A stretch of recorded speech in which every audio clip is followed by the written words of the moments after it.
students, welcome back to 60 out of 60 in KCET Chemistry 2025 series in just 200 days.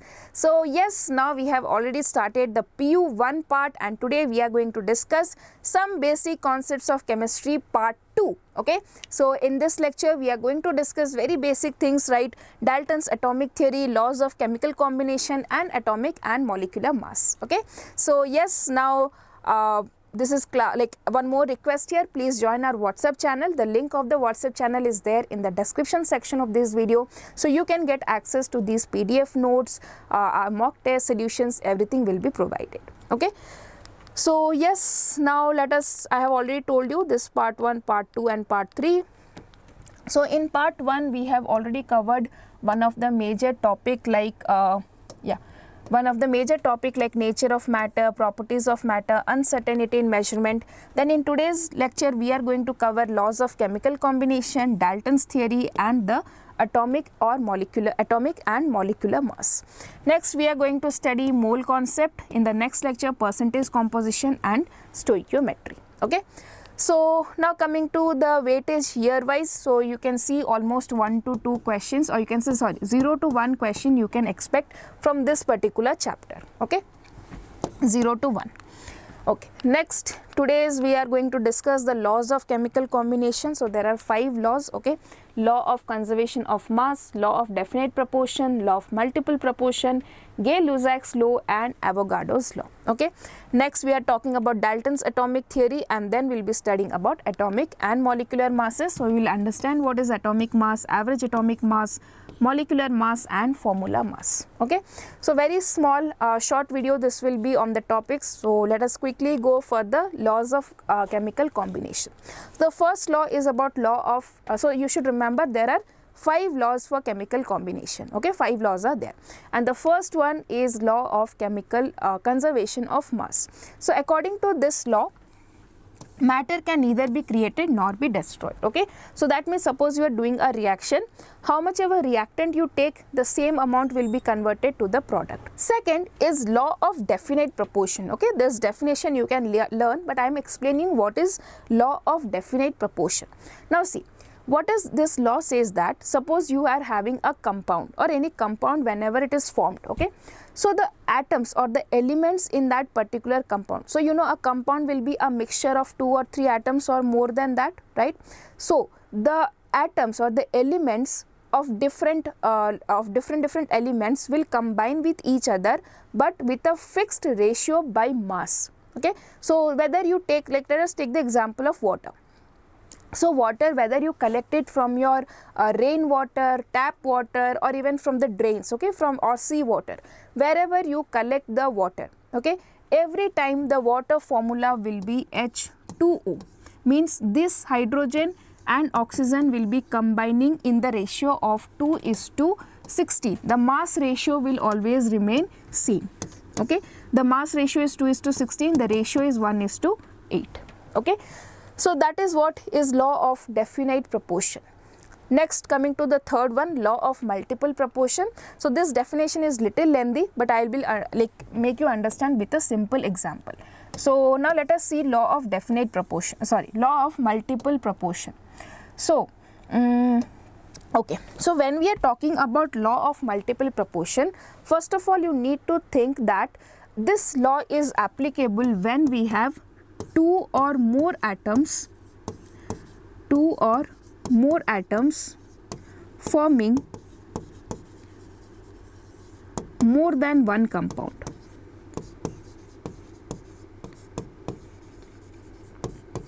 Okay, means you should take 2 atoms, okay, and they can form more than one compound with themselves. Okay, like for example, just giving one example, if you take 2 hydrogen, okay, 2 hydrogens you are taking and the only molecule you can get from them is H2.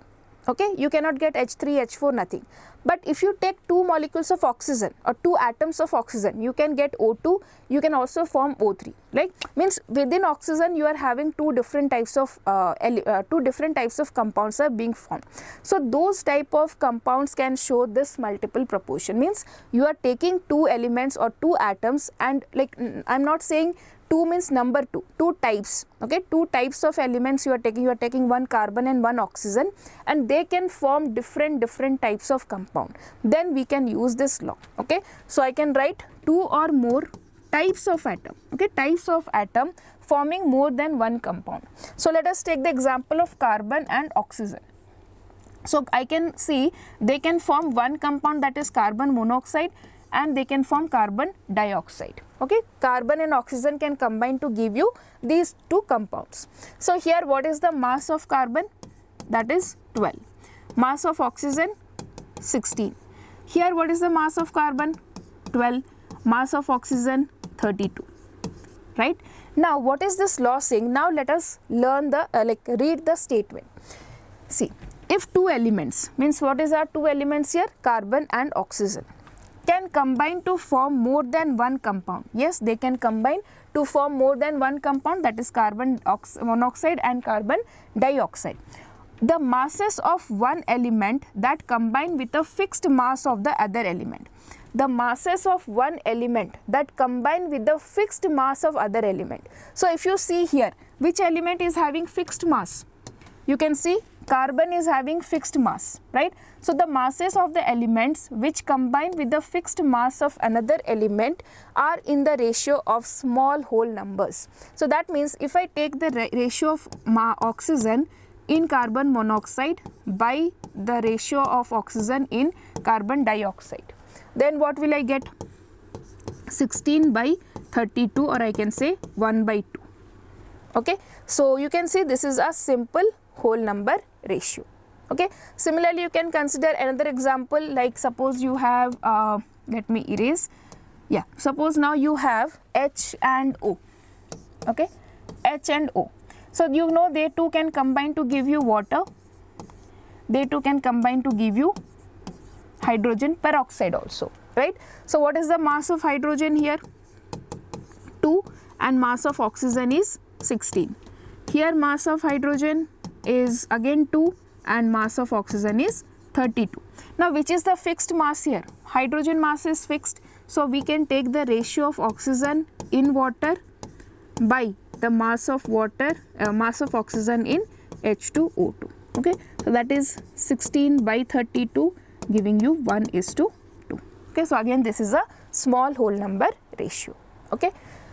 Fine. Next, coming to the 4th law, that is Gay-Lussac's law. So now this one tells you when gases combine or are produced in a chemical reaction, they do so in a simple ratio by volume, provided all gases are at the same temperature and pressure, okay.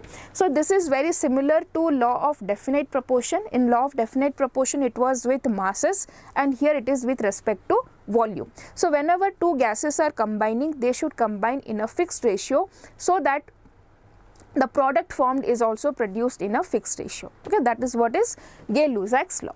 Now coming to Avogadro's law, equal volume of all gases at the same temperature and pressure should contain equal number of molecules, okay. This is also important law.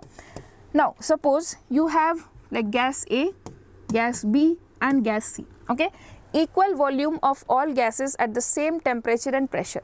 So suppose you have 5 liter of gas A, 5 liter of gas B and 5 liter of gas C, okay, and all are at suppose temperature of x degree Celsius and pressure of 1 atm, okay. So these are fixed, these are also fixed, all are 5 liter. So the number of gas particles of A, number of particles of B, number of particles will be also equal, okay. So that is what is Avogadro's law, okay. Now let us go to Dalton's atomic theory. So Dalton's atomic theory is very basic thing. I think all of you have also studied this in your class 9th. So they say that, like Dalton said, that matter consists of indivisible particles, that is atoms, right. Next, all atoms of the given element have identical properties and mass. Like, so for example, if you take sodium element, all its atoms will have same mass and same property. Okay, if you take carbon element, all its atoms will have same mass and same property. But now this is discarded, or this is not true now after the discovery of isotopes. Okay, next we have compounds are formed when atoms of different elements combine in a fixed ratio. That is what is law of definite proportion. Next, chemical reaction involves the reorganization of atoms. These are neither created nor destroyed. So that is your law of conservation of mass. Okay, fine. Now we will go to next we'll go to atomic mass and molecular mass. So atomic mass, you should know that the unit of atomic mass is 1 AMU. Okay, and it is equal to 1/12 of the mass of a carbon 12 atom. Means, suppose you have see what I can say, how I can describe 1 AMU. What is the weight of this 1 AMU? So that is equal to 1/12 of a C12 atom. Okay, and what is its value in gram? 1.66 into 10 to the power of minus 24 grams. Okay, next coming to average mass. So this is applicable when we have isotopes. Okay, how to calculate? Like, suppose you see carbon 12 is also present, carbon 13 is also present. Then what is the carbon 14 is also present. Then what is the mass of the carbon? In that case, you need to calculate the average atomic mass. So how to calculate the average atomic mass? The formula here is, see, suppose you have isotope 1, isotope 2 and isotope 3. Their percentage or their abundances are P1, P2 and P3. So what you need to do? Simply multiply I1 P1, okay, plus I2 P2 plus I3 P3, okay, divided by 100. Okay, so this will give you the average mass. Next, coming to molecular mass. So molecular mass is the mass, or you can say sum of the atomic masses of the elements present in a molecule. Okay, just you need to add the masses of all the atoms present in a molecule. Next, it is obtained by multiplying the atomic mass of each element by the number of its atoms and adding them together. So I'll take an example for this and I'll make you understand. So suppose I want to calculate the mass of calcium carbonate. Okay, CaCO3. So what are the elements here? Calcium, carbon and oxygen. Calcium mass is 40, right? Carbon mass is 12. Oxygen mass is 16, right? But how many oxygens we are having? 3 oxygens are present. So you need to multiply 3 with 16. So 16 into 3, that is 48. So if I add this, I'll be getting 100. Clear? Now let us take one more example. For example, I calculate for glucose. Okay, so if I want to calculate for glucose, then see, C6H12O6. Okay, so I have carbon, hydrogen and oxygen. Carbon, there are total like 6 carbon and each carbon mass is 12. So what I need to do? 12 into 6. Then hydrogen, 12 hydrogen are there, each hydrogen is 1, so 12 into 1. Then there are 6 oxygens. Okay, so one second, I'll put number and value together so that it will be not confusing. One second, we'll make a table and we'll do it. Okay, so now first I'll take elements name, here element name, here number of element, here mass of the element, and here is the total mass. Okay, now if you see carbon, how many numbers are there? 6. Mass is 12. So total is 6 into 12, that is 72. Next, coming to hydrogen. So we have 12, mass of each is 1. So total is 12 into 1 and that is 12. Next, oxygen is we have 6 and then mass is 16. So we need to do 6 into 16 and that is 96. So if I add this, what I will get? 9 plus 1, 10, 18, that is 180 gram. Okay. So used in case of, okay, so that is how you can calculate the molecular mass. Now how to calculate formula mass, or what is formula mass? See, formula mass identically is very similar to molecular mass, but we use the term formula mass for ionic compounds. Okay. For example, if I want to calculate NaCl, then you will not say molecular mass of NaCl. That is wrong. You need to say the formula mass of NaCl. Why do we use this term? Because here we have cations and anions. We do not have this discrete compounds, but we have cations and anions arranged in a particular 3D geometry. So that is why we need to tell formula mass. Clear? So here also you need to calculate in the same way, you need to add the masses. Okay. So suppose if you know sodium is 23, chlorine is 35.5. So if I add, I'll get 58.5. Okay. So the formula mass of NaCl is 58.5. Clear? Fine. The question that I gave you for homework, and let us see how many of you have answered it correctly. So the question was, a piece of iron is 5 inches long. Now, how much would it be in centimeters? So, if I calculate, this is from dimensional analysis, 1 inch is equal to 2.54 centimeter, right? Then 5 inch will be equal to 12.7 centimeter. So, the correct answer here will be 12.7. So, you have to do 5 into 2.54, okay? That will give you 12.7 centimeter. Okay, next let us solve some questions. What did Joseph Proust state regarding the law of definite proportion? So, law of definite proportion was given by Joseph Proust. Okay, so what does he say? That a given compound always contain absolutely the same proportion of elements by weight. Okay, a given mixture. Okay, that is wrong. A given compound always contains absolutely the same proportion of moles by weight. Moles, no. A given compound always contain absolutely the same proportion of elements by volume. No. A given compound always contain absolutely the same proportion of elements by weight. Yes, that is correct. Option number D. Next, the volume of hydrogen and oxygen when combined bear a simple ratio of 2:1. This is explained by. So, when we talk about volumes, I told law of definite proportion and Gay-Lussac's law are similar, but it is in terms of volume and one is in terms of mass, right? So, this is nothing but your Gay-Lussac's law of gaseous volumes. Next, which of the following may be an incorrect statement? Okay. Law of definite proportion is also known as law of definite composition. Yes, this is correct. Okay. Next, we need to find incorrect statement, right? So, I'll put a tick on the side. Yeah, this is correct. Mass can either be created or destroyed is law of conservation of volume. No, that is law of conservation of mass. So, this can be incorrect. Then Antoine Lavoisier conducted many experiments regarding the combustion. Yes, this is also correct. The 5 basic laws are required to govern the combination of elements to form compounds. This is also correct, right? We have 5 laws. What are they? Quickly comment down. Okay. So, correct answer is B here.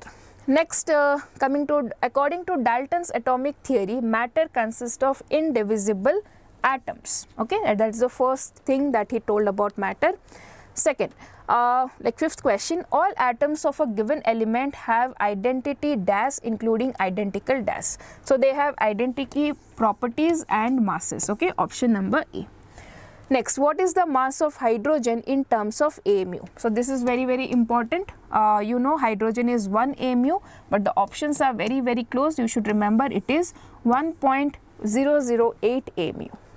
Next, calculate the average atomic mass of nitrogen present in atmosphere. So, average atomic mass formula I told you. Average atomic mass is what? P1 then M1 plus percentage into mass divided by 100, right? This is what formula I told you, if I remember. Let's check once. Yeah, isotope P1 like means this is the mass of the isotope. Okay, I1 here stands for mass. Okay, fine. Let's go to this question. Yeah. So, now if I see for the first N14, what is the abundance? 99.69, and what is the atomic mass? 14.0031. So, if I solve this, okay, so I will be getting around, yeah, so I need to solve 99.69, okay, into 14.003, sorry, C1, okay, plus next one is what? 0.39 into 15.001, okay, 000, one more 0 is there, divided by 100.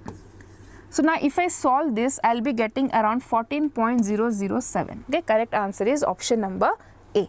Okay. Next, calculate the molecular mass of sucrose. It is given here. You need to calculate. Let us do this calculation. C12H22O11. I'll make a table. So first will be your elements, second number of atoms, here mass, here total, and then we will add it at the end. So we have carbon, hydrogen and oxygen. Carbon, how many are there? 12. Hydrogen is 22 and oxygen is 11. Now mass of 12 carbon is again 12. Hydrogen is 1, like each hydrogen, and each oxygen is 16. So now 12 is 144. Okay, 22 here, and this one is 176. Okay, now if I add them, 6, 7, 8 plus 4, 12, right? So I'll get 2, 1, 7 plus 4, 11, 12, 13, 14. Then I'll get 342. So the correct answer here will be option number A. Okay. So yes students, that was all about today's lecture. Very basic and small lecture. Just you need to focus on average atomic mass and how to calculate molecular mass in this particular lecture. Okay. So here a question for you. A sample of carbon contains 70% 12 carbon and 30% 14 carbon. What do you think is the average atomic mass of this sample? So just do the formula. Very easy question, and do not forget to comment down the answers. So yes students, now that's all in this lecture. I hope you have liked this lecture, and if it is helping you to boost your preparation, to guide you in your preparation, then please do not forget to subscribe the channel. Thank you for watching and see you soon in the next class.